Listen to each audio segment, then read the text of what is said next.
Check, check. Thank you.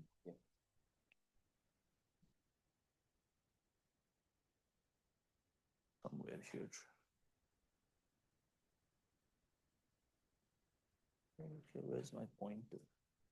Where did my pointer disappear?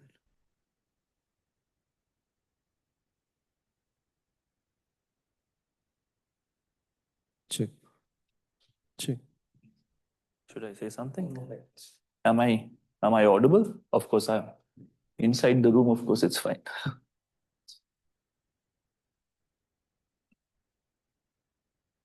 I think Rajesh is on his way. So Online participants.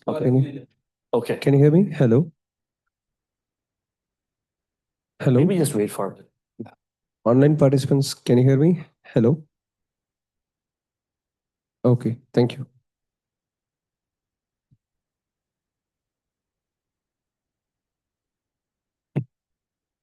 There is a chance this talk will never end. So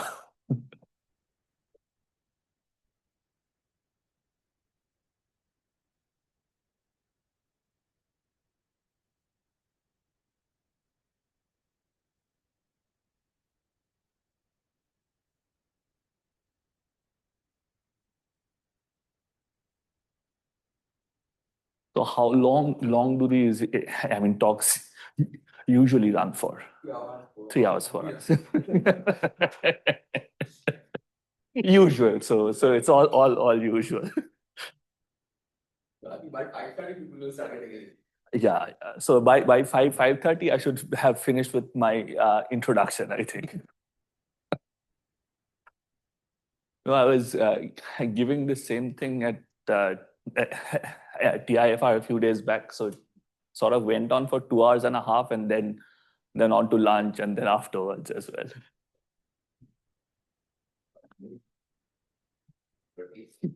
Please feel free to leave. If you are bored at any point of time, please feel free to leave. Yeah, I usually start these talks by saying that I could go on for a week, but yeah.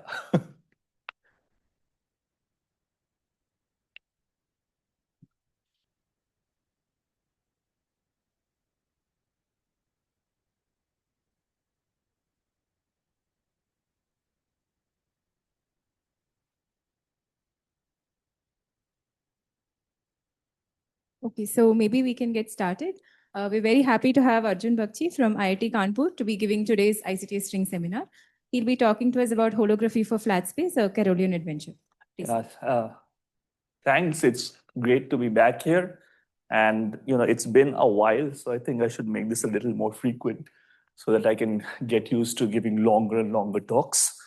So my job today, between the very, weird pictures, is also to give you an idea of the weird stuff that I've been doing for the last few years. And what we will be starting off with is something from Alice in Wonderland. So in this second book, and there's this situation where Louis Carroll describes something that Alice is trying to do. So she is in Wonderland and in the land of the Red Queen, and she's running really, really fast. And she runs and runs and runs for about 15 minutes. And she sees that she is still at the same spot where she started off with. Then she looks up to the Red Queen and says, "What sort of a place do you have here?" So this is the quote of the Red Queen. So she says that, it takes all the running that you can do to be at the same place. The second thing is, if you wish to get somewhere, you have to run twice as fast. So this is the proverbial land of the Red Queen that we are going to be trying to get to here. So with that, on start, what exactly are we doing? So people are familiar with, Galilean limits, where speeds of light go to infinity. In this talk, we're going to be doing something completely crazy. Instead of taking speeds of light to infinity, we'll try and take these speeds of light to 0. Okay. So firstly, in the Carrollian world, time is absolute, space is relative. In this case, the roles of t and x have actually reversed. So now space is absolute and time is going to be relative. So the thing that we are asking, first thing that you'd ask is if these things are useful for, anything at all. And so I have this, diagram of what all these things are useful for. So let me just flash, all of it at one go. So we first started out with these theories. So these theories were sort of, looked at as a mathematical curiosity quite a while back. But recently, we've been finding these symmetries appear in a lot of places. And this talk is to give you an idea of what is going on. And firstly, I think I should say why this is the case. So let's start with something. So what is the reason why this is happening is these weird symmetries generically appear on any null hypersurface. So what happens is, of importance, hypersurfaces of importance are, for example, the null boundary of asymptotic flat spacetime and event horizons of generic black holes. So these sort of symmetries will show up when we are trying to look at holography of flat spacetimes and physics near black hole horizons. So just to give you a very sort of naive way of understanding what is happening, let's look at this picture of the Schwarzschild metric. So you start off with the metric, and constant radial slices. So you want to find out what the slopes of the light cone are.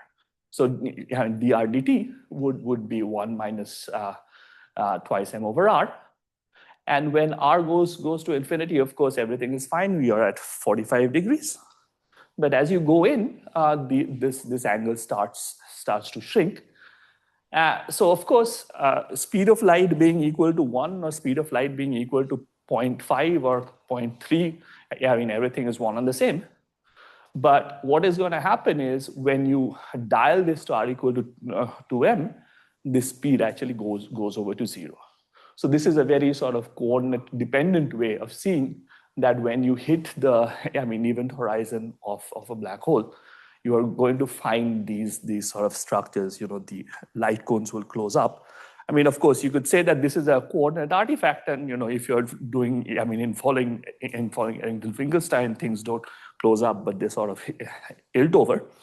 But the features will stay. So the fact that it's a null surface, you would be able to see that these symmetries are, actually show up there. Okay, so with that, I will actually go to what we want to focus on for the day. Is we are going to focus on the role of CFTs in this weird limit, and holographic duals to some gravitational theories in asymptotically flat spacetime. So that's the basic premise of what we'll be doing. And just to say that we've been doing this for quite a while now, it seems to have caught on recently, but all of these people have been working with me.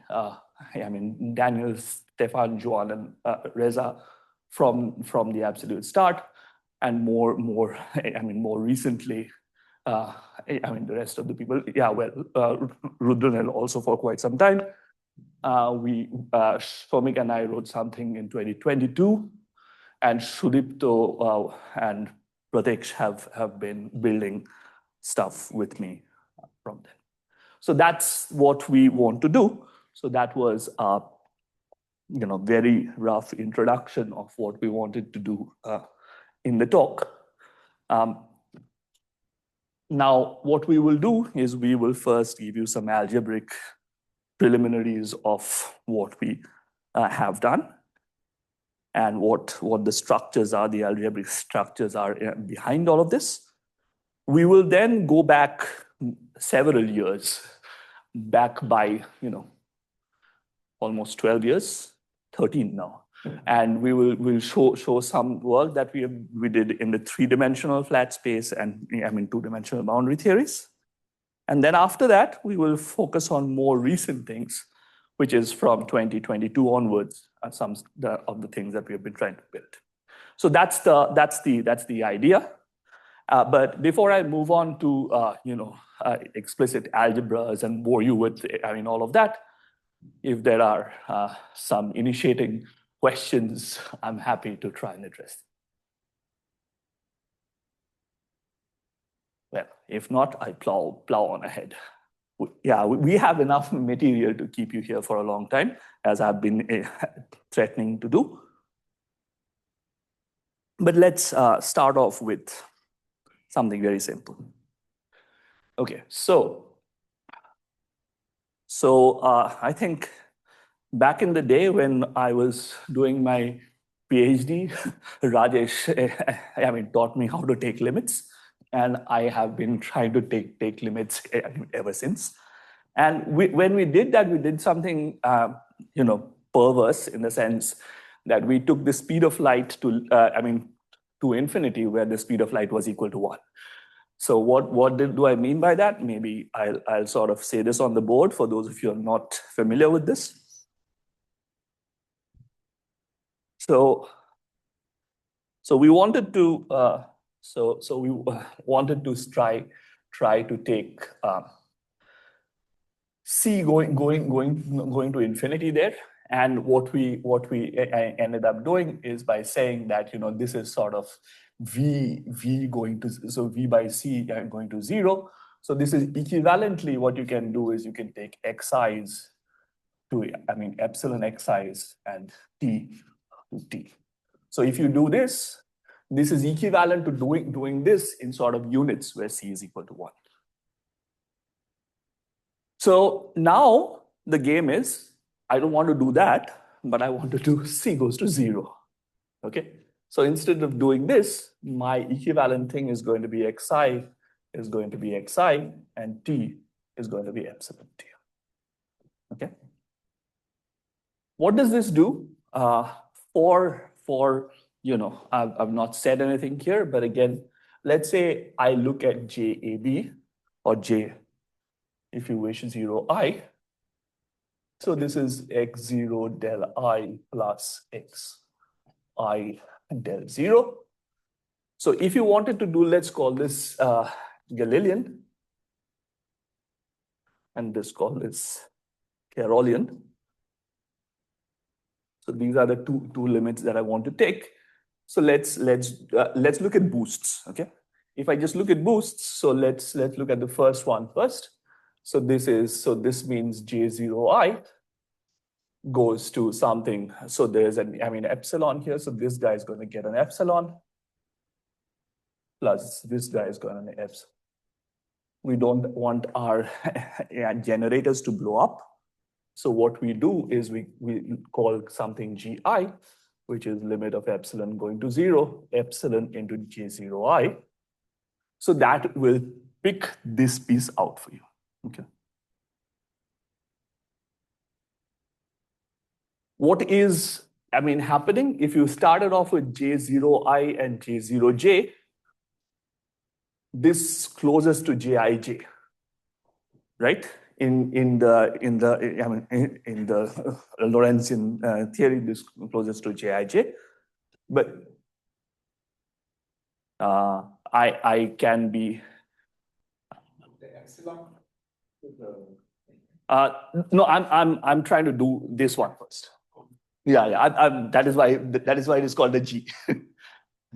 Yeah. Sorry. So I'll be flipping things. This is our old stuff. Yeah. So this means that GI with GJ would be equal to 0. So that is the Galilean limit. Okay. And the second one, which I'm going to be interested in here, is this limit where, so now J0I, epsilons flip. So this is going to be this plus 1 over epsilon xi del 0. So what do I do? So I have Ci's now, which is again limit of epsilon going to 0, epsilon times J0I. But now you pick up the other piece, okay? So it's an xi del 0. So the algebra is going to change, okay? So the algebra is going to change. Now the algebra, the fact that you are doing something which is non-Lorentzian in the sense that you are either going to take speed of lights to infinity or to 0 is reflected by the fact by this, in which the boosts actually become, they commute in the limit, okay? So this is what, so this is going to be this central way that we are going to be trying to take limits. So this is what the algebraic, preliminary is. So that's what we want to do, okay? That's in a nutshell how we are going to be able to scale stuff, okay? So this is recovering usual non-relativistic stuff. But we are here going to be exploring this other example where instead of light cones opening out, they close down. And this is the algebra in question. So once you do this procedure, the generators that you're going to get are written here. Okay, so this is what the algebra is. Notice, as I said, Ci with Cj is equal to 0. And the second thing that I want you to notice is that the Hamiltonian now becomes a central term, okay? Central term as in it does not, it's going to be, commutes with the rest of the algebra, and it appears here. You can look at the conformal extension of this as well. And this is the algebra. So you are going to get some extra generators. This is the stuff that you're going to be left with. Very good. So this was done in 1965-66. And it sort of, so you can think about the same thing in terms of what is happening with the space-time, where we are actually trying to send the speed of light to 0. And so what happens is if you wanted to start off with eta mu nu, there's a c square that sits here. So this h mu nu is going to have these zeros here, okay? And if you, wanted to look at the, inverse, the inverse of this will not exist. But what will exist is a, inversion where you multiply the c squared out, and you can write this theta mu nu with a 1 here. So theta mu here just means that it's a vector with ones and all zeros. And what you trivially have is h mu nu into, with theta nu, this is going to give you 0. So this is the very sort of trivial structure that you start off with. But now you can formalize this, and you can sort of make sure that you, so if you can define what a, Carrollian manifold now is. And this, you have to remember that there is not, one particular non-degenerate metric for the entirety of the space-time.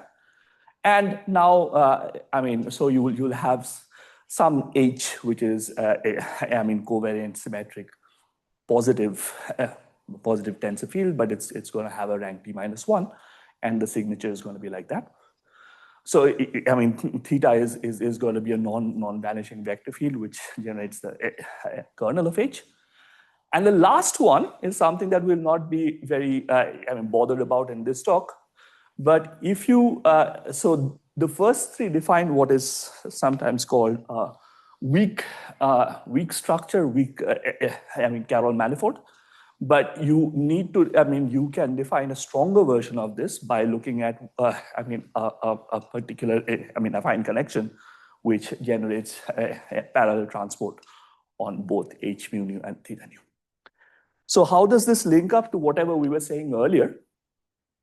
So you can find out what the, I mean, for the flat structure here, yeah, you could find out what the isometries of this particular manifold are. And that is going to, I mean, generate the algebra that I showed you earlier. With a little caveat, in the sense that this particular structure actually gives you I mean, infinite dimensional algebra. Then you have to look at something which is linear to get back whatever I said earlier. Okay. Similarly, we spoke about the limit of the conformal algebra as well, and that gives you, so the, I mean, isometry, I mean, the conformal isometries of this structure generates that. Okay, so this was again the geometric way of trying to understand these things. All right, so all right, lots of algebra, right? Yes, please. Please, yeah. So generally when we think of boosts, we think of, okay, you're going to a frame which is like moving with respect to another frame with some speed. How do you interpret this boost C in that way? Yeah, so again, the thumb rule of the whole game is that intuition has to be thrown out of the window, unfortunately, because so this is going to be a very I mean, different world in some sense. So you can think about it from the point of view of a non-relativistic game, where things work per intuition, but then you have flipped around X's and T's. So what used to happen, but the notion of observers, notion of what exactly is happening, trying to give this physical meaning is going to be, at least at the outset, is going to be a little hard. So we will try to follow the math, and we'll try to keep our keep ourselves open to very weird things happening. But I mean, one of the things that I was trying to say, think of these as sort of null observers, okay? Things that are moving at the speed of light. So there, if you are, if you move at the speed of, I mean, if you are in a certain sort of direction, and you boost, right? Then your forward light cones will shrink up. As you boost more, it'll shrink up more. So in the limit of infinite boosts, where your light cones have closed up, that is the limit that we're trying to look at. And what will happen is when I try to give you, I mean, this next part of the talk, you will see that there are going to be certain isomorphisms. So we would be able to interpret stuff that we know, stuff happening in flat space, in terms of these weird, I mean, co-dimension one field theories. So that is what I'll try and get at. But if you are asking for intuitions on this, it's going to be a little hard, actually. But I mean, there are several things that I will try and say. But think of these as systems where you have some field theory and you have boosted it by an infinite amount, and hence the sort of and regular boosts lose a part of their thing. So X, so the T will mix with X, but the X will not mix with the T. Like it happened in the non-relativistic world, that T, well, X mixed with the T, but the T did not mix with X. So it's I mean, it's a sort of variant of that. If you want, it's non-relativistic in that way. But it's, so it has the same flavor, but things have. Ultra-relativistic. Yes, it is. Yeah. So yes, it's ultra-relativistic. But there are some, I mean, structures that, I mean, flip over basically. Yeah. So that's the. C as the dictionary between time and space is the convergent unit between time and space. Then basically C going to. Yeah, but even when we do ultra relativistic, we never go above C. No, that's the point. Yeah. Okay. So yeah. So what I was saying is, think about the picture that I drew here, right? So what are you doing here? So you have a certain space-time. There's of course a bulk speed of light, right? So there is a speed of light in 4 dimensions. Ultra-relativistic in that sense would mean that your V is going to C and not C is going to 0, right? So that's the very weird part of this whole game. Now think about speeds of light, not in the 4-dimensional sense, but in codimension 1, say a field theory that you defined at a constant radial slice. So if you are at R equals infinity, if you are far, far away, of course, no black hole, no nothing. So, things are fine. And there, if you have R equal to, constant slice with R being infinity, speed of light is 1. Now you move in, okay? Now you move in and say you are at R equal to 15. Bad units. But say if you are there, and if you want to do the same, your speed of light has changed. The constant slice, your speed of light has changed from 1. So 15 was a bad example, but it has gone from 1 to 0.8, say. Okay, but of course scales don't matter, right? So what you call 1 and what you call 0.7 would give you the same physics. It's just rescaling objects. As long as you're doing finite rescalings. If you go all the way to, to R equal to 2m, your speed of light has gone to 0. There, this is the speed of light on your codimension 1, R equal to, constant hypersurfaces. That's one speed of light. There is another bulk speed of light. So this guy actually becomes V equal to C. So I could give another talk on how this makes sense, but maybe since you asked this and this is a question that is going to keep repeating itself, I will try to say something very quickly. So if you started off with, let's say this is T, that's Z, okay? And if you wanted to look at light cones, okay? So this is X plus, that is X minus, X plus minus is 1 over root 2 T plus minus Z. So you can actually show that when you zoom in here, you are going to get the same thing. So you're going to get from the Poincare algebra, you can get a lower dimensional, Carrollian algebra, which sits on scribe, sits on X plus. That was a Freudian slip. So which sits on X plus. Okay, this is a process very similar to what I just said, and this is something that I was going to actually speak to you tomorrow about. But this is something that you can show. So whatever we are saying that, if you zoom into the vicinity of the null cone, you can recover these particular algebra. So, the fact that these end up being symmetries of the, null lines, null surfaces is not a, surprise in that sense. Okay. So it is ultra-relativistic in this sense. But you could also think of it as being ultra local. And if x is doesn't change, so it means that if you are at some point you're stuck there.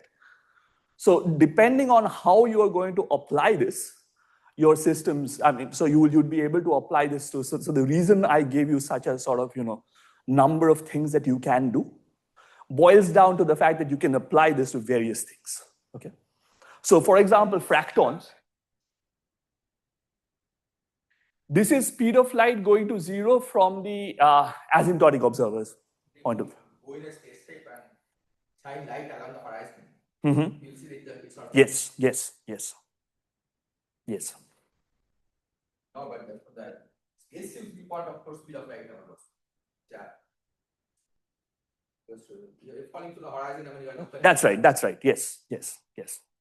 So this is as you were saying from the point of view of the asymptotic observer in this case. Okay. Oh, good.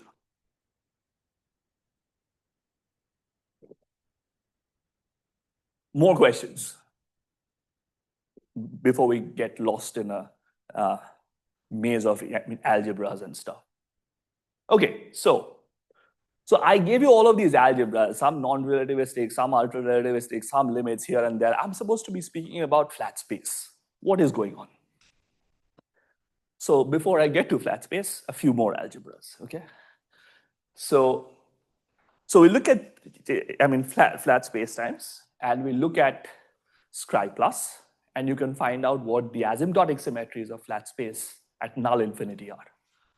And in 3 and 4, so this is given by the famous Bondi, Metzner, Sachs group. Vanderberg, always will miss out. I should change my slides. So in 3 and 4D, this group is an infinite dimensional group. In higher D, there's more more debate as to what it is. So let's just focus on 3 and 4 for this talk. So in 3 dimensions, this algebra reads as I have just written down. So these L's are so let's start with the M's. So these M's are called super translations. These are angle dependent translations of the null direction, and these L's are super rotations. These are diffeomorphisms of this circle that you have at infinity. Now, in the 3-dimensional case, you can find out what the central charges are. There are 2 allowed central charges. There's a CL and a CM. And this was done by Glenn and Joffre in 2006. They found that for Einstein gravity, this central term CL is equal to 0, and for this CM was 3 over G. So that was 3-dimensional flat space. You can look at 4-dimensional flat space, and then the algebra gets a little more involved. Super translation gets 2 legs, and there are two copies of the Witt algebra. We will and these super translations have these two labels which are related to this L and L bar. And it gets a little more messy. Remember that super translations with themselves still give you 0. We'll not speak about central terms here. So what is the link up between whatever I'm saying, all of these algebras? Why did I speak about them? So what happens is you can show, and these guys following up on some earlier stuff that I had done, showed that the conformal Carroll algebra in D dimensions is the same as the BMS algebra in D+1 dimensions. So that's sort of like saying that it's the same algebra being realized in one a lower dimension, and that is sort of the center of trying to build up this program. So what is it that we want to say? So this is trying to take a limit, but just let me say this first, and then let's go back to the limit. So what we want to say is that the field theory, which is dual to Minkowski spacetimes, should inherit its asymptotic symmetries. For D-dimensional Minkowski spacetimes, what we want to propose is that this dual theory should be a D-1 dimensional Carrollian spacetime, CFT, which lives at the boundary of spacetime. And just to go back one slide and give you the idea of what the limit does. So one of the very first things that you would think about in trying to understand flat space holography is that since we understand, ADS CFT well, at least, so better than the other things in the market. So can we start off with ADS, take this infinite radius limit, and can we get back at least the symmetries that we were saying? And the answer to this turns out to be yes. And you start off with two copies of the Virasoro algebra. The two central terms are given by 3L over 2G. You can look at the following limit, whereby these flat L's are the ones which are the BMS generators, and these M's are, as usual, the super translations. So you can take this limit, follow it through, and it's straightforward to see that this algebra goes over to the BMS algebra in 3 dimensions, which I flashed a little while back. The central terms also work out. If you have CL, that is going to be C minus C bar. And since C and C bar are equal, this it turns out to be 0 for Einstein gravities. Hence, you get CL equal to 0, and you get also that Cm is equal to 3 over G. So this is something that you can, so again, it's just, epsilon here is 1 over L, so you see how this disappears. Yes, please. So a couple of questions. Yes. First of all, like the statement about D-dimensional things, would you say it is true also for odd dimensional flat space, or? I will show that what we will be doing, at least in the first little bit of the talk, is showing you that 3-dimension works. So odd dimension, yes. Except for higher than 3 dimensions. I would believe that if you wanted to think about, say 5 dimensions. Yes, so the symmetry algebra stays the same. It's just that, for example, in 5 dimensions, the symmetries of the bulk would be ISO 4.1, right? So what we are doing is just we are realizing ISO 4.1 not in five dimensions, but in 4 dimensions.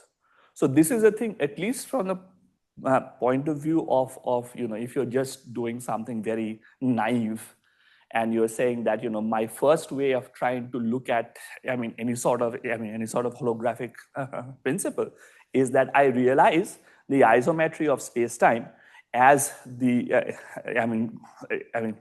global symmetries of a field theory which is in one lower dimension, then this is what you have to do. That's all. Yeah, but like so for example, in 4D, that's not Yes. the story, right? You get more. Which is right. But okay, so but just the so what I'm saying is that even though there are infinite dimensional symmetry enhancements, you could also think about just the Poincare group. Let's say I don't go into the details of it has to be infinitely enhanced, and I'm just stupid, and I want to sort of just say that okay, I have 4-dimensional flat space, and so I have my symmetries, which is ISO 3.1. Can I devise for you a field theory which is in 3 dimensions, but also has ISO 3.1, the same symmetries? So the limit that you need to take on the field, all the field theory, this is something that you can, show that it is, effectively trying to take this, speed of light, going to 0, on the sort of dual field theory. So this is a reasonably straightforward. Okay, so then that would also, you would say, is true in this story of going from ADS to infinity. If you start with ADS 4 and you take a flat limit, you wouldn't get the full BMS 4. So we will get, so you will get, okay. So what I want to say is, if there is a dual for flat space, then at least some amount of that is going to be recoverable from a limit from ADS CFT. Some aspects of it will go through for sure. It may be that all of the thing does not go through. It should not go through, and there are going to be symmetry enhancements when you near the boundary, when you take the flat space limit. This is something that some people have tried to work out recently. We have said a few things about this in the past as well, but at least just the global part of it works, and you would expect at least some aspects of this to work. I'm not saying that whatever you get in flat space is going to be you would be able to get everything from there, because the nature of the boundary becomes null. Stuff goes in, stuff goes out, etc. 3 dimensions, there's more of a hope, because stuff doesn't, unless you explicitly put stuff in, it'll not, go out. So, yeah. Yeah. Dynamical aspect. Imagine that you start from ADS4. Yes. Right? And you have to take the larger limit to get to the flat. Yes. So that requires that the age theory actually has to change, right? They are taking the n goes to infinity limit in the boundary. Yes. So it's not just at the level of the algebra that. Not just at the level of the algebra. That is sure.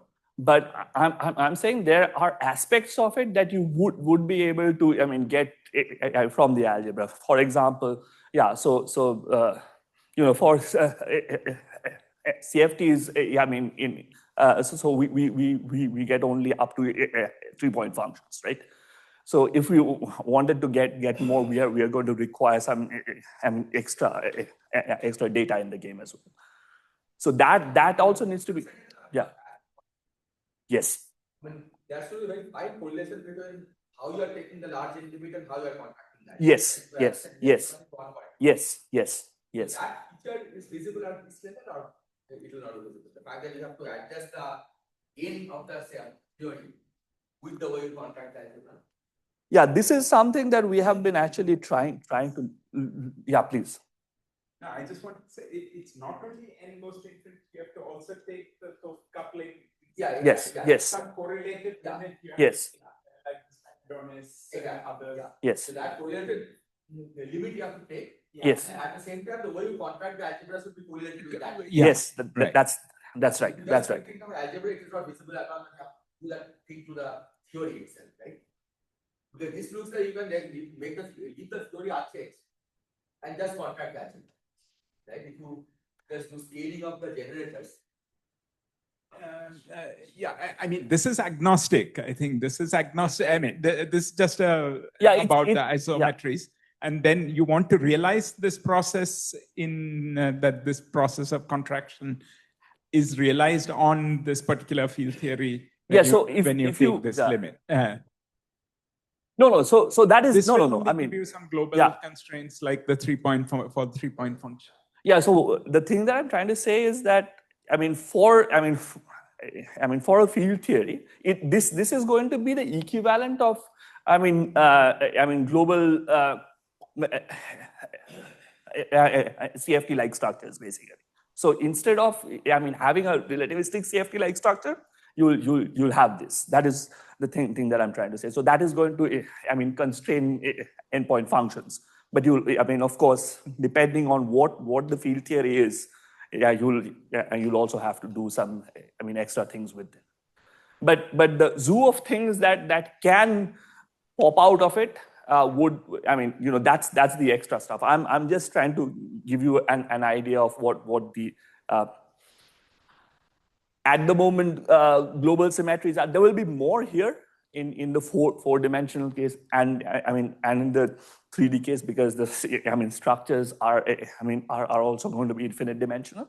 But in all higher dimensions, at least the global part of this work should work basically. That's just going to replace the usual CFT-like structure.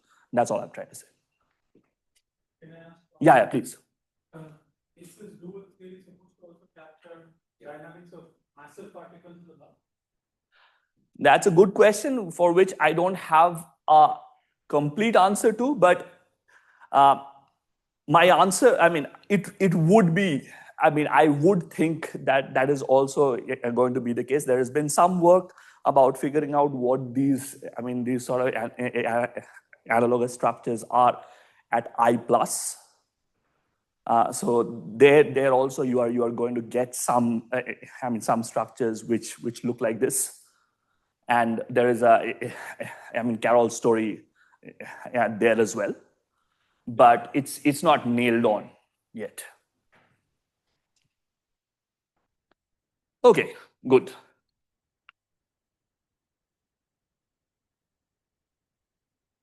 All right. So as I was saying, the proposal in a sense is that if there is a field theory dual to flat spacetimes, that dual should be a D-1 dimension theory, but this weird kind, which lives on the null boundary of flat space. I've said null boundary here because I did not include the I plus, but again, the indications are that there are similar structures which also emerged. So we have two ways of trying to look at these field theories, just by symmetries, or we could try to look at the limit in the way that I said. So we will use this to attempt to build a field theory at Sky Plus from here. Okay. All right. So this is a summary of stuff that has been done.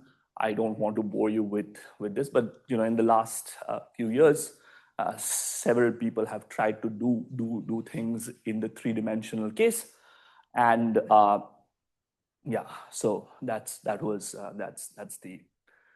run through. But let me give you some ancient history first. Let's see how I'm doing. 420. So what we want to do is we want to reproduce area over 4G from these weird CFTs that sit on the null surfaces. So just reminding of you of what the BTC black hole is. So we'll start off with a non-extremal case, and so this is the metric, and this R plus minus are given in terms of the ADS radius and mass and angular momentum. And the Bekenstein-Hawking entropy is just the area over 4G. That's pi R plus by 2G. And you'd also remember that these are BTC black holes are locally ADS3. They can be looked at by identifying symmetry directions. These are orbifolds of ADS3. And if you wanted to look at what the dual side is, it's a CFT2, and the central terms, as we mentioned before, are C equal to C bar is equal to 3L over 2G. And you can relate the weights to the M and J in this way. The magic of two-dimensional CFT is one can count states just by this infinite dimensional algebra without knowing exact details of what the dual is. And the famous Cardi formula is given here. And back in the day, Andy Stroman just showed that if you plug in these C's and C's and H's into the formula, you get back what the black hole entropy is. So a very sort of rudimentary check of what we are trying to propose is we want to ask if we can do similar things in flat space. So now there is something that hits you first, that if you were to take a limit on a BTC black hole, that is something which is weird, because we know that there are no flat. In three-dimensional flat space there are no black holes. So what is exactly happening? So if you take this L goes to infinity limit, you see that the outer radius R plus has this L factor which is sitting out in front. So the outer radius actually goes off to infinity. Okay. And what you're left with is some sort of but if you wanted to look at R minus, that actually survives the limit. So what is happening is that I mean, outer horizon has gone off to infinity. So what exists is only the inside of the, I mean, original black hole. And so it's a time dependent, guys, because radial and temporal directions interchange.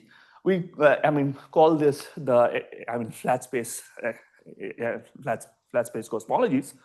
And what we have is we have a remnant of an inner horizon, which becomes a cosmological horizon here.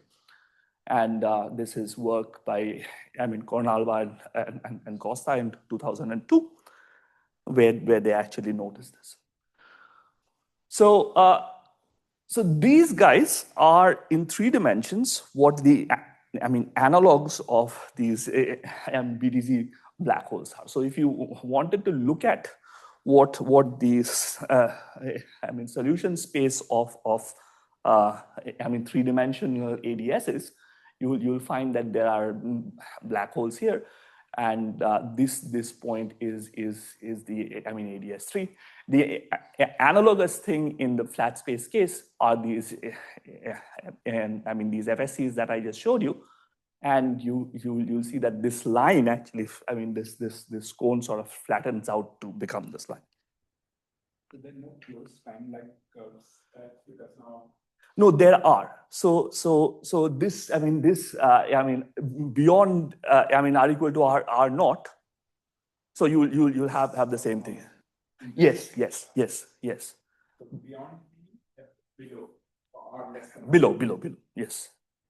So it's the same thing. It's sort of like, I mean, just what you do, but it's just that the outer half of, I mean, of the BDC black hole is gone.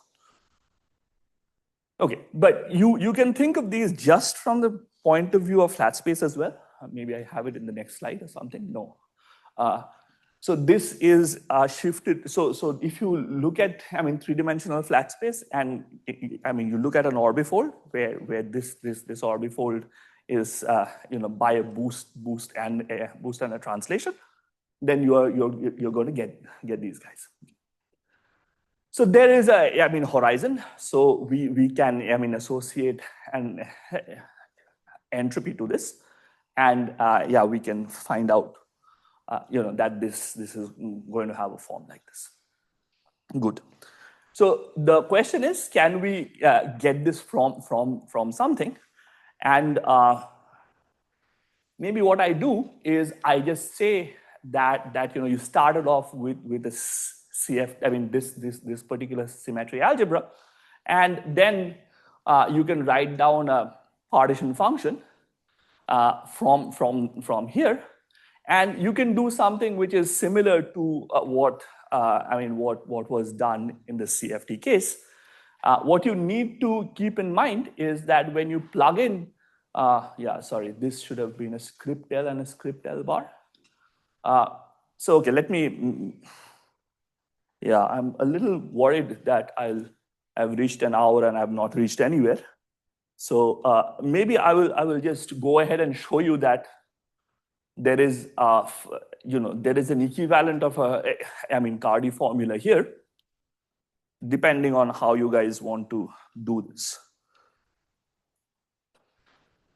So do you want me to give the details of how you get to the Cardi formula? Let me just maybe say something. And so the lights were here, no, there. Oh, okay. Yeah, okay. That works. That works. Yeah.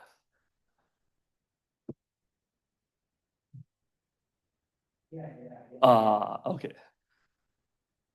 So I mean, just quickly. So if you look at what the symmetries are, so you'll find that there are this thing. So what we will do is we will look at, I mean states which are actually labeled by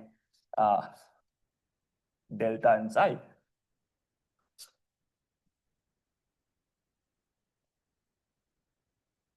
Once you do that, what you can find out, you can go ahead and you can do some modular transformation tricks. You can, I mean, take help of, I mean, what the limit is, and then you end up with a particular modular transformation like property here for the two things that you wrote down. So the Z is going to have a trace of either the minus beta H plus theta J, which you can write down as trace either the 2 pi I sigma L naught e to the 2 pi I rho M naught. And these guys, you'd be able to find out that there is a modular invariance. If you followed your nose, with the limit, then you'll see that this is something like this, which is with the L naught. So you're not really surprised. But there is something which is a little weird, which goes like that. And this sort of weird thing, happens because M naught, if you might remember, you had to scale. So L naught was L naught minus L naught bar, but M naught had this, epsilon times L naught plus L naught bar.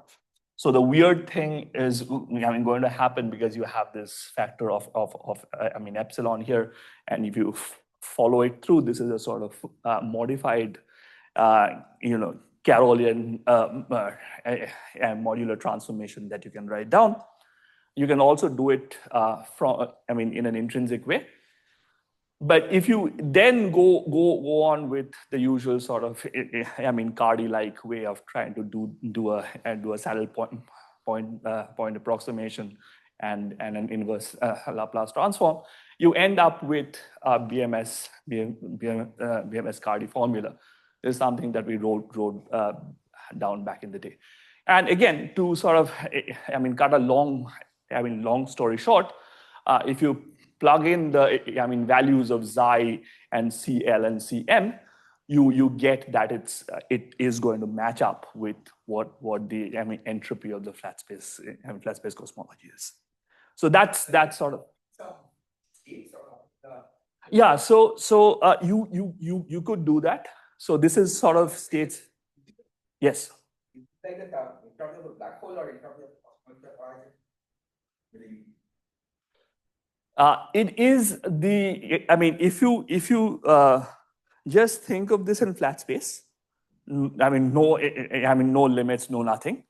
So this is a way to look at what states are in this, in this field theory side, and this will count what the entropy of this particular cosmological horizon is. Yeah, the statistic. Normally, there's a problem in interpreting entropy of the cosmological horizon. Right? It's counting states of what is it counting? Right? Is this dual description? Yes. Giving you some hint as to what is it counting? Is it counting? Yeah. So you can look at explicit states as well. So you can look at both the you could build the highest weight representations and explicitly count states here. So but yeah. Yes. Where are the states living? I would say that they live on Sky Plus. These are states in the field theory that, okay, so where are the states living?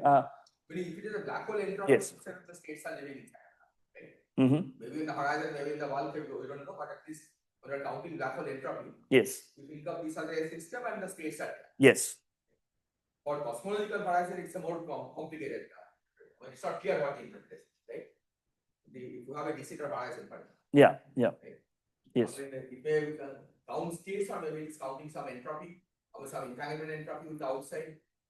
So is there a hint of? At least from what we had done earlier, it seems like these are, states, states being counted. But I think it may be also interesting to look at, so this sort of had in mind that I think I was more of a, more trying to look at this as you look at what the black hole entropy is, and if you can, associate something with R minus, for example. So this is the formula that you're going to get if you had attributed some entropy to R minus.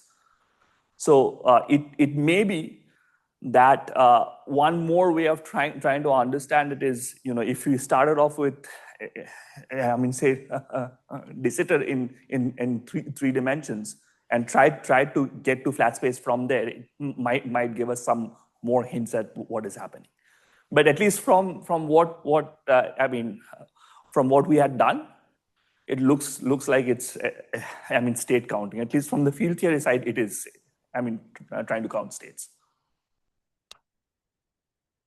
But even for that, you need, the Kadi kind of argument requires it to be a kind of unitary CFT in some. Yes, that is right. That is right. So the highest weights, the way you do it is not sort of unitary, but there's this weird thing that if you are looking at the induced representations, and if you write down characters for those, the highest weights and the induced representations, the characters are the same actually.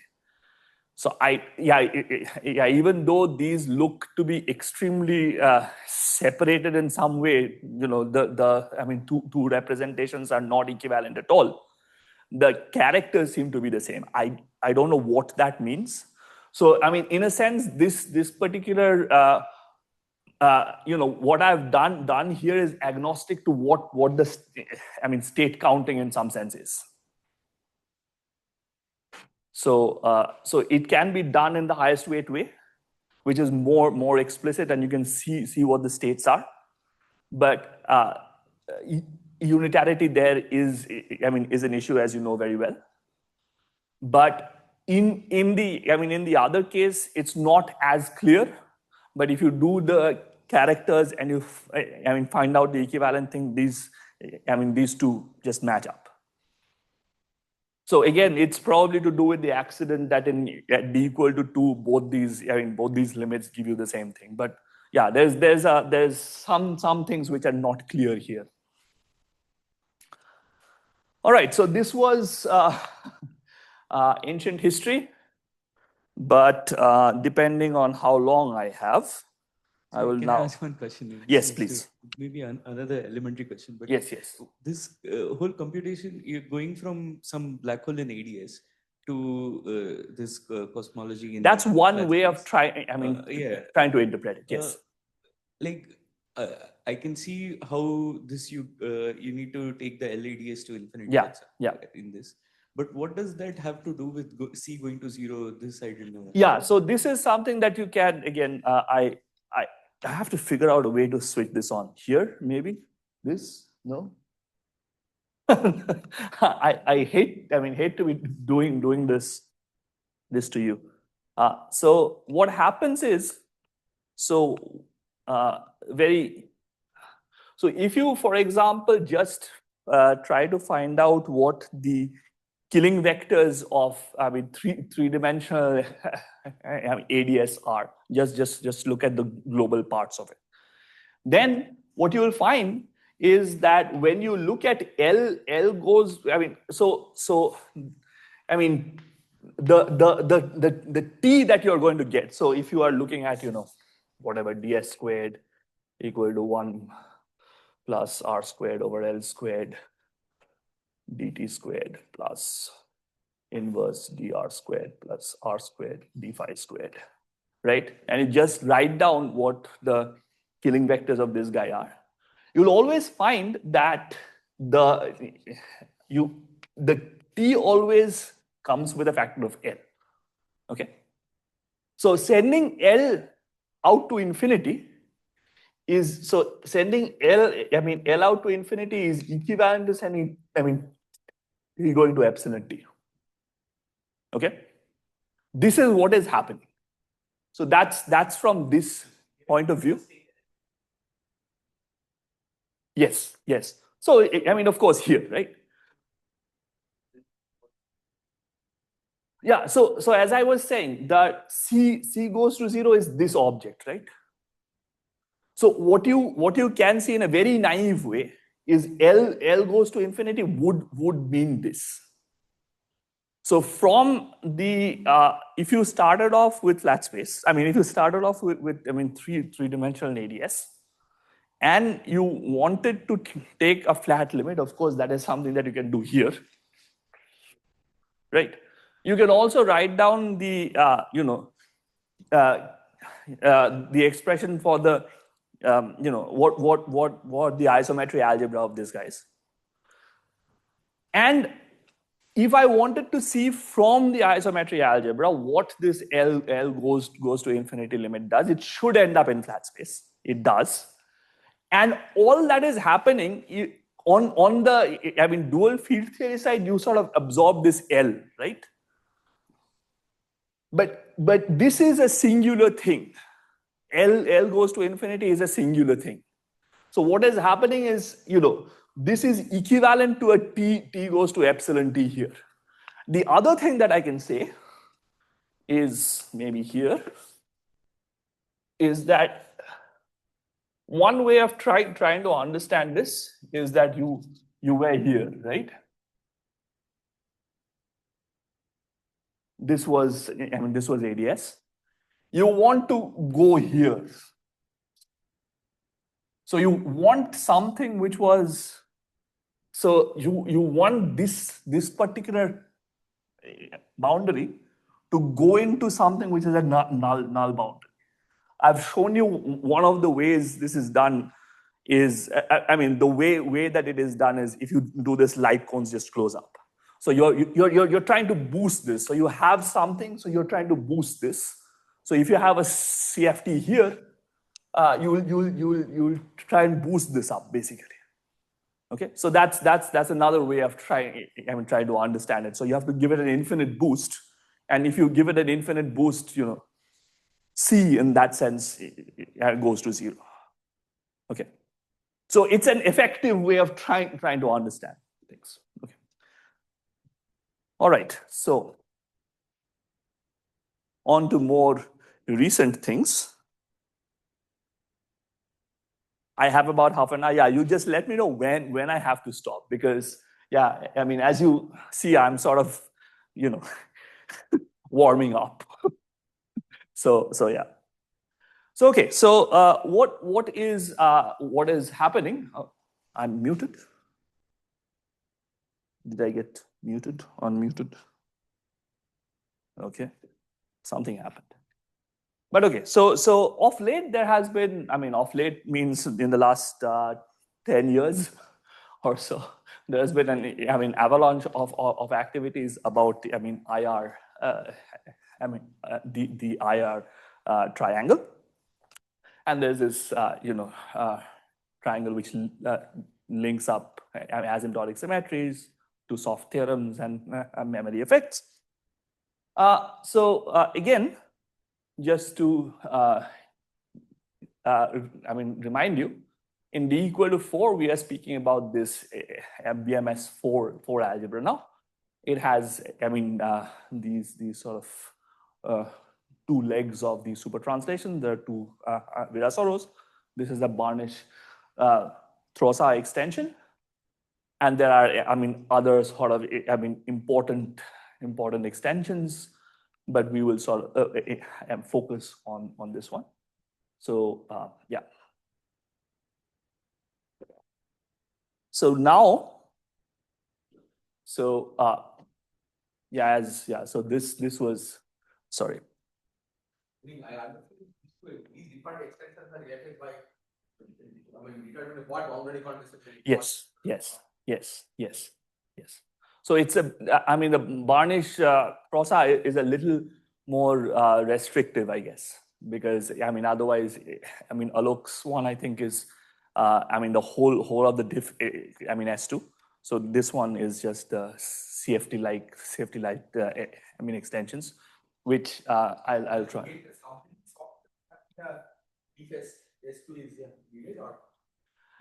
For the subleading, at least, what we found for the subleading, it was still all right. Maybe for the, subleading, it would be, of it'll show up there, I guess. What we can so far do is from the field theory side, we can get to the subleading, but the subleading is something that I do not know yet, at least. So yeah, so the more popular approach is called as everybody I guess knows, the celestial holography approach is principally studied in 4 dimensions. And there have been significant understanding of scattering amplitudes, asymptotic symmetries based on this. So this, the other approach, the thing that we had seen in the 3D case, was previously mainly used in the lower dimensions, but the basic idea stays the same. So so there's been a bunch of work on this of late. So this is so we sort of restarted this in 22. So I just wanted to give you an idea of what we have done there, but given that it's half an hour or less than that, let's see how far we can go.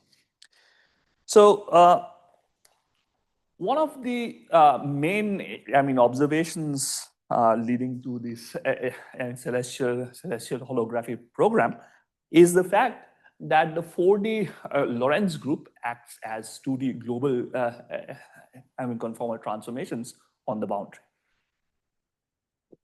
Basic observables are flat space in flat space are S matrices. So the main map, I should write some references down, which I have not done. So this Pastas-Kirchhoff map is the fact that you have this 2D celestial endpoint functions. They are related to scattering amplitudes in the bulk, and there is a Mellin transformation happening here. And these objects. So what we are doing is we are looking at massless objects where p mu's can be sort of parameterized by this. Omega is the energy of the information, and z bar are the stereographic coordinates which are on the sphere. And the action of SL2 is given by this last line.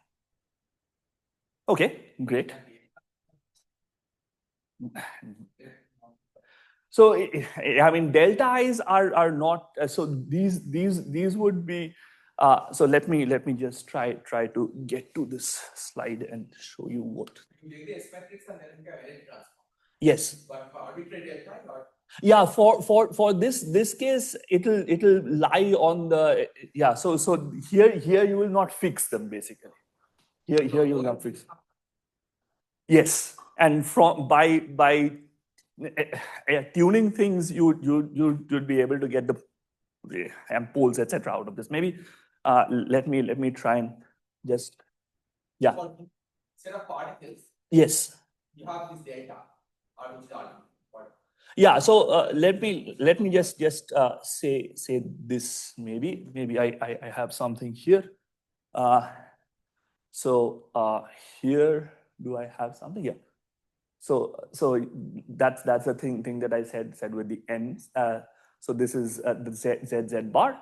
So what we are doing is we are going into.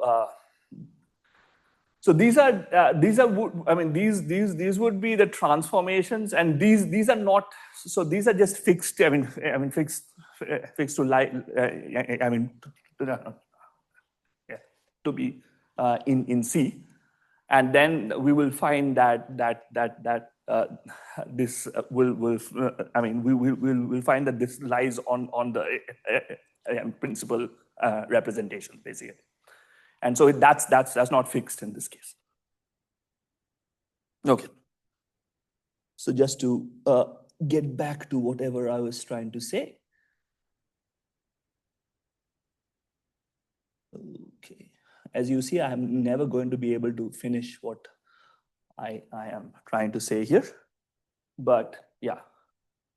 So So yeah, so if you look at the fields, so again, this is sort of like a basic, overview of celestial holography. So this, these fields are going to be related to these, A's, which are the creation annihilation operators, and we would be able to, so this epsilon that sits here are plus minus 1, so that says that whether this guy is a creation operator or an annihilation operator. So this S matrix, since this can be viewed as endpoint functions of this creation or annihilation operators, they can also be recast in terms of endpoint functions of these fields. And these fields, transform, under this, they transform as SL2 primaries under these particular local, these Lorentz transformations. So this sort of forms the basis of this link up between 4-dimensional flat space and this recasting them as endpoint functions of a CFT that now lives on this 2-dimensional celestial sphere. Okay. All right. So one of the things that is a little weird about this is that, at least this is what I feel about this, is that in the isometry structure actually included translations. And this was ignored for this, this particular way of trying to do things. And hence, what I believe are some unnatural things actually happen. So what is this? So if you look at the, action of, say, H on these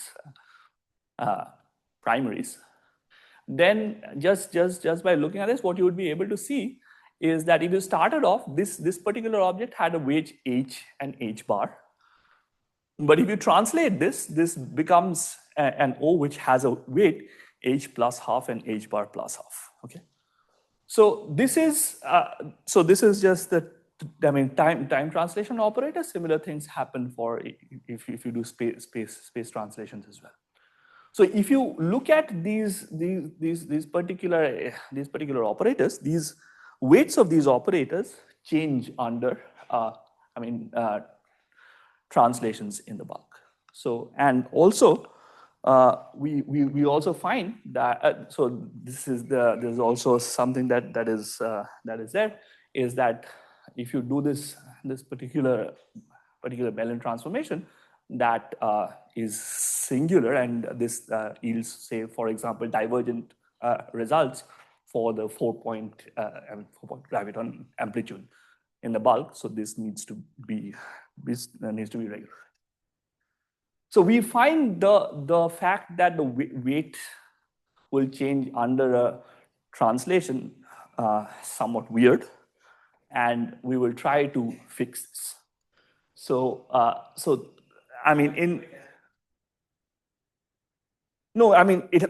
also has a UV divergences. So it'll be sick both ways basically. So so that's that. So it will need to be regulated. Yes, so that's the thing. So this is sometimes sold as being a feature of the theory, in the sense that it's if you look at string theory, it will not have those transformed amplitudes will not have a problem. But I think so this is sometimes, I think, said that it's a signature of quantum gravity that things are blowing up and so on. But what we will just see is that if you look at, if you take translations into account, these things will not happen. So that's the crux of the argument. Another thing that I'm also trying to say is what we said right now. So flat space appears as an infinite radius of ADS. So expected, at least some aspects of flat holography will appear in the flat space limit of ADS CFT. So flat space does not reduce in dimension when you take an infinite radius limit. So I would also say that the dual field theory is also unlikely to reduce in in dimension. So Subrat is not here, so I think Subrat might object to this, but what? Yes. Yes. So what I'm saying is that, yeah, so one dimension. Yeah, so yeah, so that's the thing. So what I'm saying is that if you started off with black holes as well, right? It's sort of area over 4G. And it's, I mean, codimension 1, it's not length over 4G or something like that.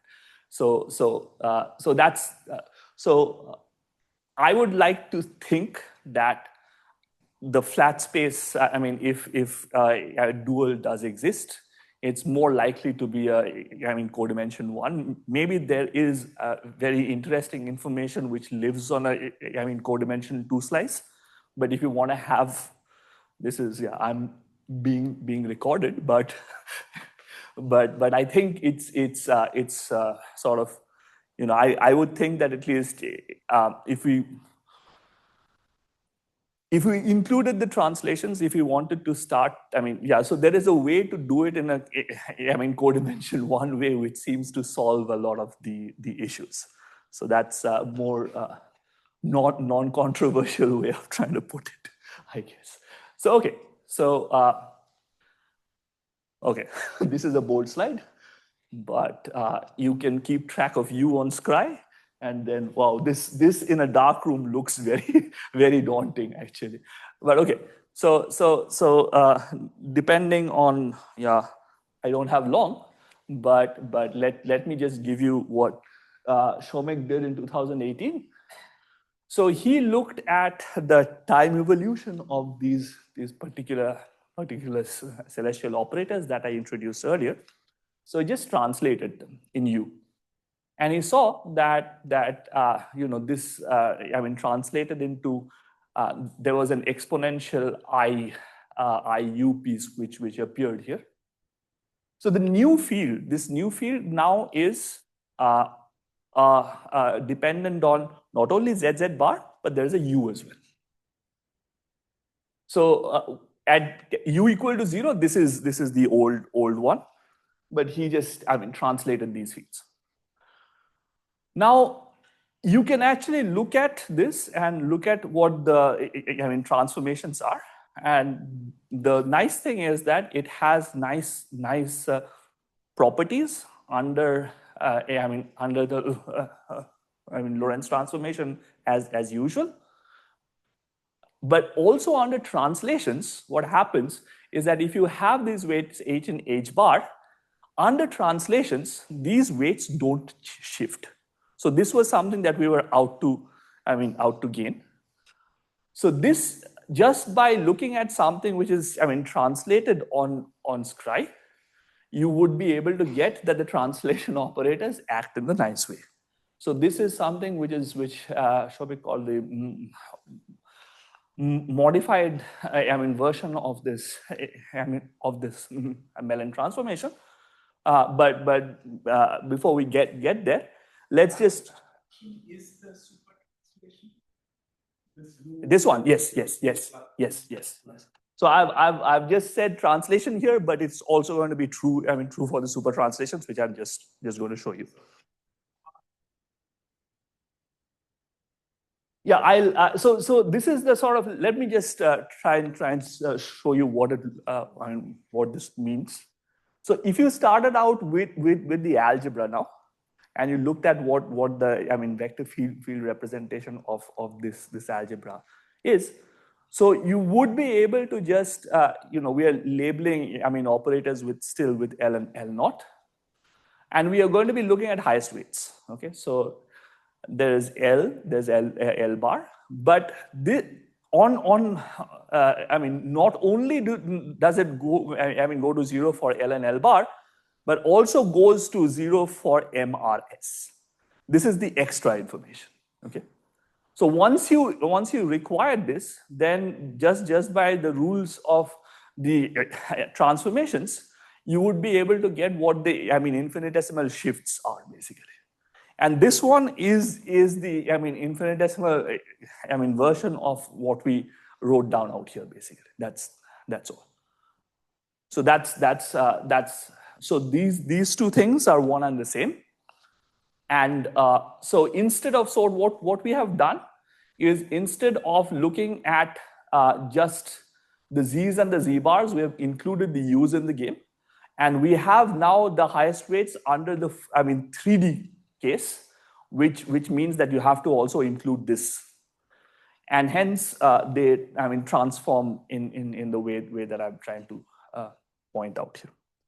Okay, so now with these newly defined Carroll primaries, one is able to define in a manner similar to the Passarsky-Shao thing, a relation between endpoint functions now in a 3D ultra-relativistic CFT and scattering now in a 4D bulk.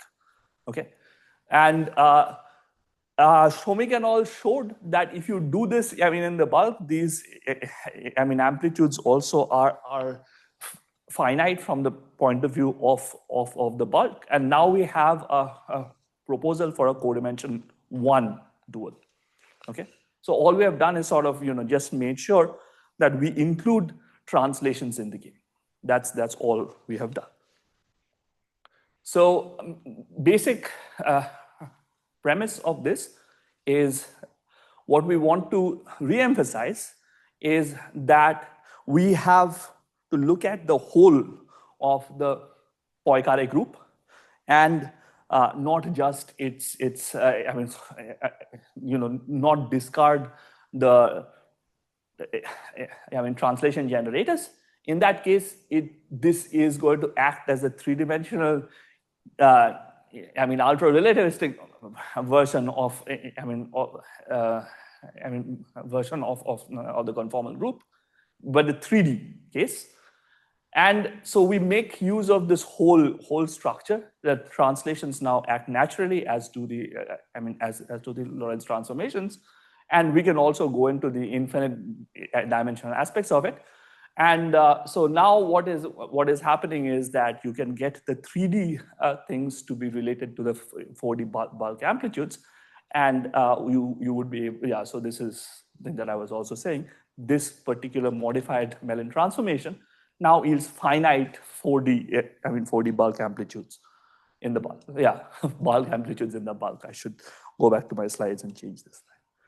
Okay, so again, in a dark room, this is rather shocking, but okay. So we have now putative codimension 1 holographic dual. The bulk, the dual didn't suddenly reduce in dimensions just at when we dialed the cosmological constant to 0.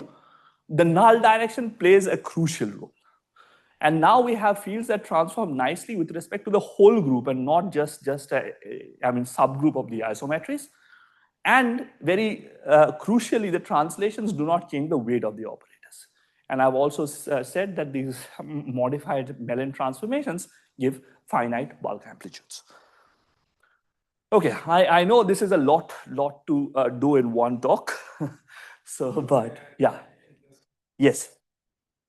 ADS, when yes. you take the flux space limit, yes. It's the Mellin amplitudes of ADS, or rather the correlators, the conformal correlators, then written in Mellin space, and then you do this Penadonus-like transformation that go over to the flat space scattering amplitude in terms of the Mandelstam variables. The Mellin variables become the Mandelstam.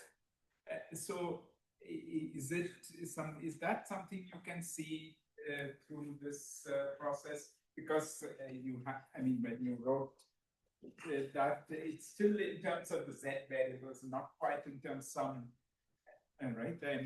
So one thing that we can do. One thing that we can do. Depending on Yes. So the limit from Penadones et al. had this way of trying to zoom in, right?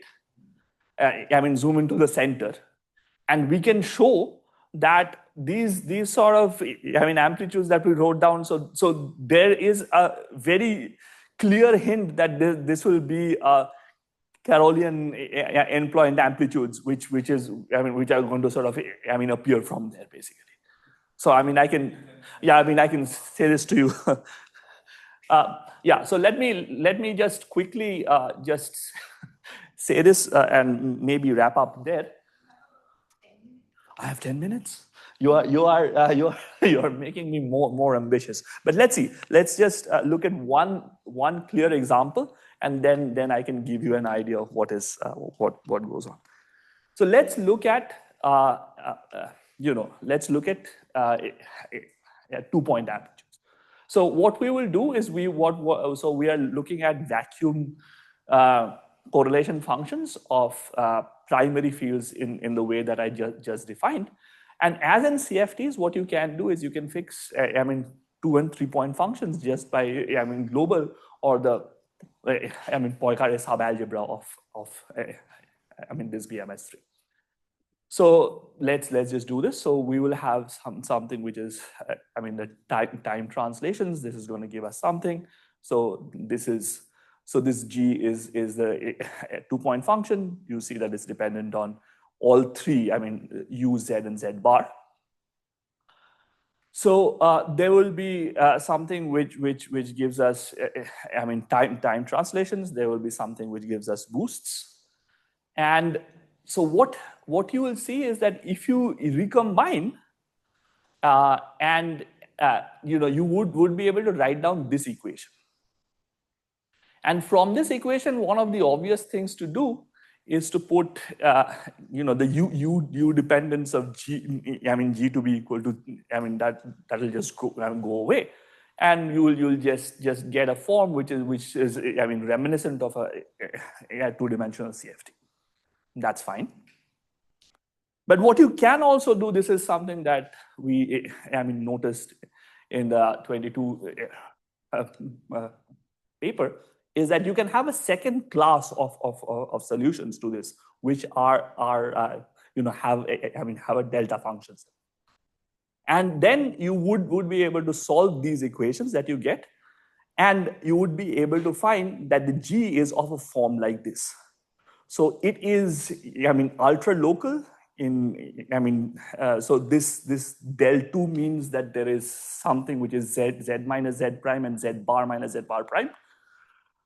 And you have something which is a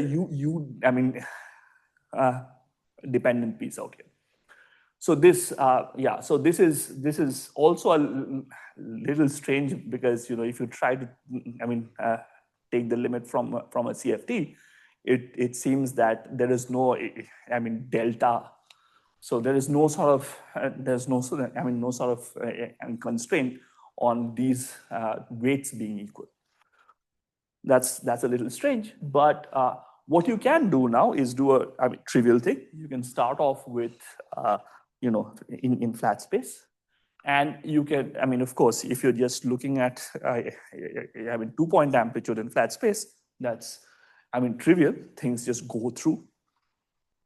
And you can plug in what the what this is, and this is just written in sort of variables which I introduced earlier. But you can now do this sort of modified Mellon transformation, and then what you get is exactly of the form that I showed you in the last slide. These are antipodal points because if you have a point function, it's like a one instead, one out. Yeah, so what is happening is that, so this particular delta function is just saying that it will not, so it's the same thing on, if you had started with some ZZ bar at scribe minus, things will just not, change at scribe plus. So it's the same ZZ bar. No, it's the same Z, right? It'll not. Question of which you mean in your 24, whether you go to the question of how you are identifying the sphere there and the sphere there. I don't know, maybe you're flipping it just so that you're identifying. Yeah, if you're flipping it, I agree. Otherwise, if you think of this as a map, say, yes. for instance, Yes. Yes. then it will be Z2 minus 1 over Z.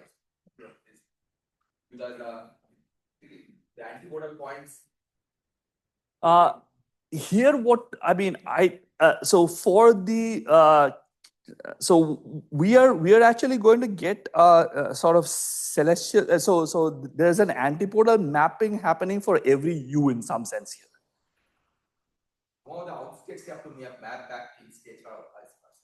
So everything is yeah. I mean, so the external particles are sort of labeled as if they're all outgoing here basically.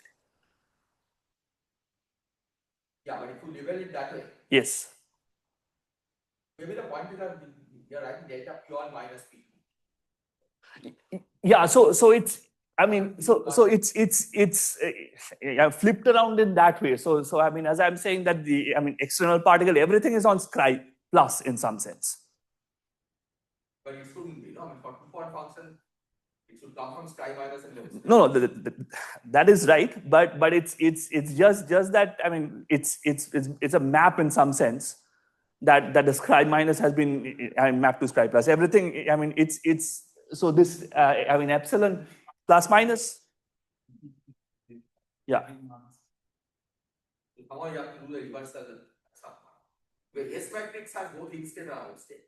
Yeah, it's just labeling the parameters such that everything is outgoing basically. That's all. But you don't distinguish that what is incoming or not. No, there is an epsilon which sort of takes care of the signs there in the earlier. So let me just point that out to you.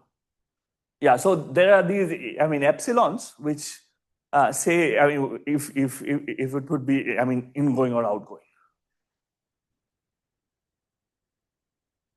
Yeah, I agree. Yeah. But when you wrote that final, this thing, in normal one writes delta P1 plus P2. Yes.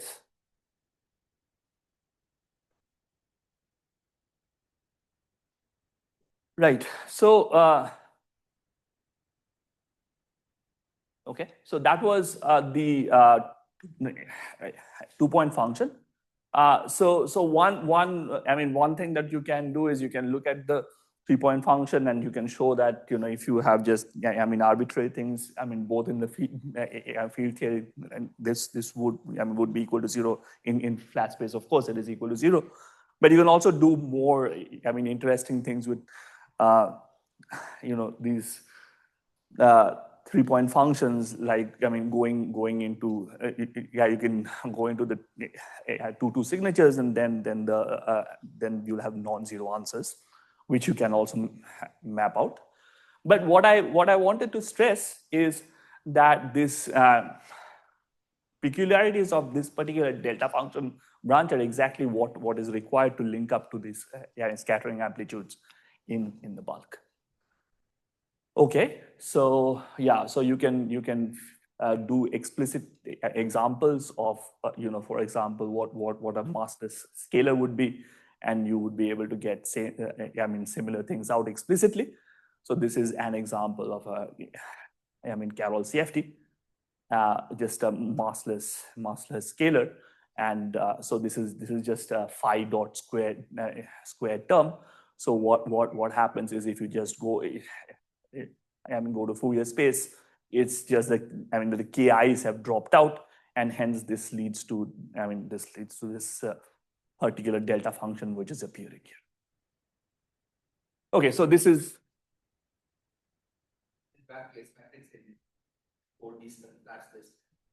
So this is the example. This is the example. So you're saying if I put in H and H bar as this into. So let's imagine that this is the same. Yes. So then it should describe some dual S matrix in 4 dimensions. Yes. So it would be the same thing. So it will give you M with the H and H bar as as I showed you here. Yeah. Suppose could you translate this? Yes. Into some set of scattering amplitudes for incoming and outgoing? How many particles there are? in the dual 4D flat space? So for the, for the 2-point function, it would, just be one, one thing. Yeah. Yes. Yes. And now suppose you do all this inverse transform. Yeah. Construct the S matrix. Yeah. Can you say, for example, what kind of particles it will have? Or will the S matrix be a free S matrix or interacting S matrix? Because here the CFT is completely given, right? Yeah. Yes. So this is, yeah. 4D gravity theory should also be completed, right? That is right. Yeah. Okay. Yes. Yeah. One study what theory that describes this. Yeah, the initial thing was, why we haven't looked at this is that maybe it's a little too simple to, give you something which is, going to be sort of non-trivial. But this is an exercise. Yeah, it is an exercise one should do for sure. Yes, but it's not an exercise. Yeah. Did not do free field theory. Yes. But as you're saying, this is something that we should be able to do. We should be able to look at endpoint functions and just translate back to see what exactly they mean. Yeah. So that's a nice thing to do, I guess. But that's something that we've not done. So I think I should be sort of wrapping up. So one of the things I tried to do in the first half of the talk is say that a lot of things work in the ADS CFT and trying to take the limit when you are in 3-dimensional bulk, and so what does do similar things happen in the 4-dimensional case as well? And the answer is yes. This is something that we've been doing for the last 2 years or so. And you can, do this. There was some earlier work by, goodness, okay. Let me not go in there. So there was some work by these people who tried to put the CFT, sort of the celestial way of trying to do it was you have to put the CFT operators exactly at, plus minus pi over 2. What we found is that if you just smeared them out a little bit, which is what Penedones had asked us to do back in the day, you can actually recover the 3-dimensional amplitudes from here. So the three-dimensional endpoint functions from here, basically. So yeah, I can't go into this now, but let me just go ahead and give you. So this is a lot of stuff. So let's sort of wrap up. So what have we learned so far? We said that these weird theories, Carrollian physics, emerges when you are in the vanishing speed of light limit of Lorentzian physics. And CFTs with this feature are natural holographic duals of flat space because they inherit the asymptotic symmetries of the bulk theory. Over the years, there's been a lot of evidence gathered, especially between the 3-dimensional flat space and 2-dimensional theories. I showed you a little bit about, the BMS RD formula in this 2-dimensional case, which reproduced the entropy of these flat space cosmologies, and it was an important check. Now, in the 4D case, what we have learned is that there are two approaches to this 4-dimensional flat space holography. The celestial approach is the more popular one, but however, there are some issues that we don't like with it. Firstly, is that if you started off with these celestial operators and you did a space-time translation, the weights of these operators change. Secondly, the map that was used to map between the S matrix and these particular celestial endpoint functions, that is not finite. And there's the other thing where it's a, I mean, co-dimensional two holography and very different from ADS CFT. And as I tried to stress, that the limit should not lead to a decrease in the field theory direction. So, and I try to harp on the fact that if you kept track of the null direction, this leads to the resolution of these issues. So you naturally end up in a 3D, I mean, 3D CFT of the Carroll kind instead of a 4D, instead of a 2D celestial CFT. And modified Mellin transformations now replace the usual ones, and these also make the bulk amplitudes finite. And this relates 3D endpoint functions with scatterings in the bulk. Okay, so there are I mean bulk amplitudes. No, there is yeah. So these are the right thing to say, I guess, is that the modified Mellin transformed bulk amplitudes are now finite. Yeah. I mean, the bulk amplitude are the same, but just the transformations, the integral transformation are the same. Yes. But yeah. Okay. Right. So that's what I wanted to say. I mean, I have quite a few slides about potential objections. Maybe I'll just say. Improved loops, there are various infrared divergence or corrections. We have not gone there yet. We have not gone there yet, but there's a lot of work that needs to be done. So yes. So yes. So far, just at the level of 3 amplitudes. So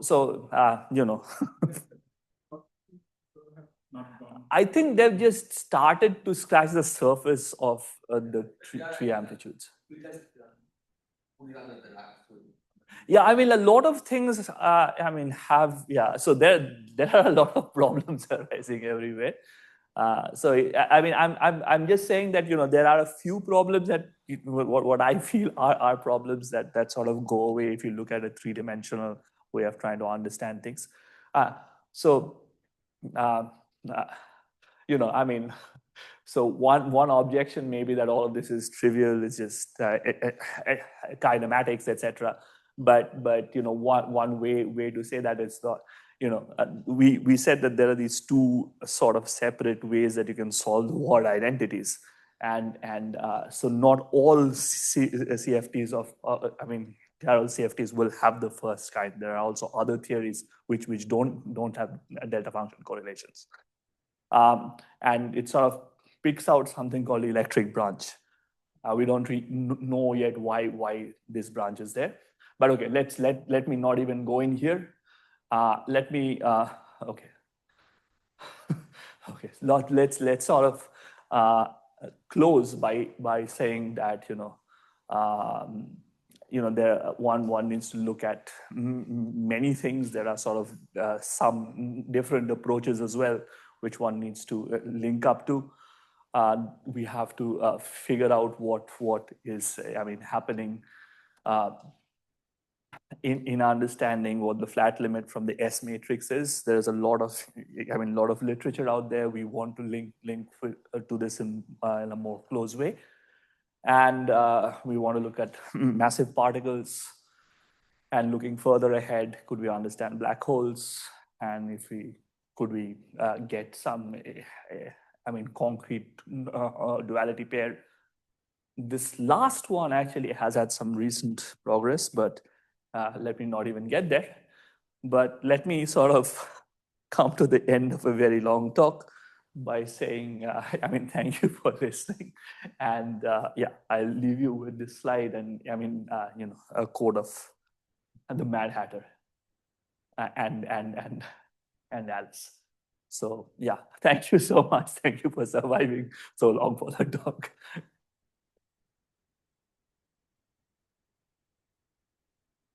So yeah, okay. I'm not sure if there are questions. People are hungry, thirsty, etc. But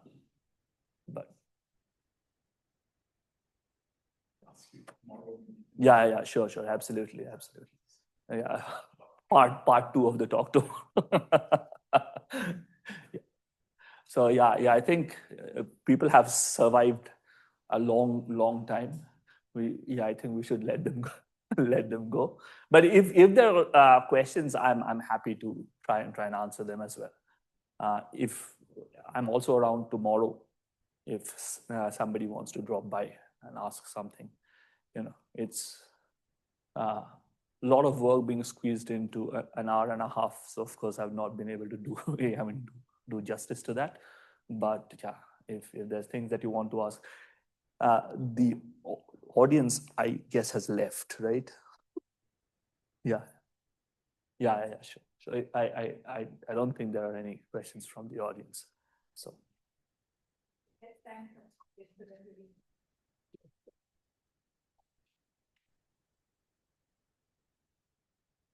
Now I can switch the mic off and say more controversial things.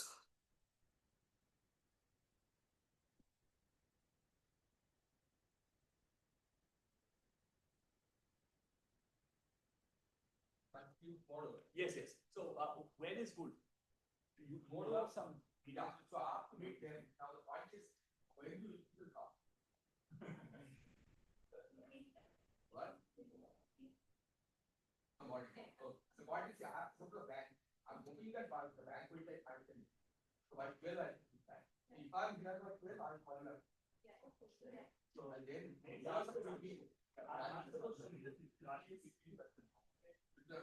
after that, I told but I was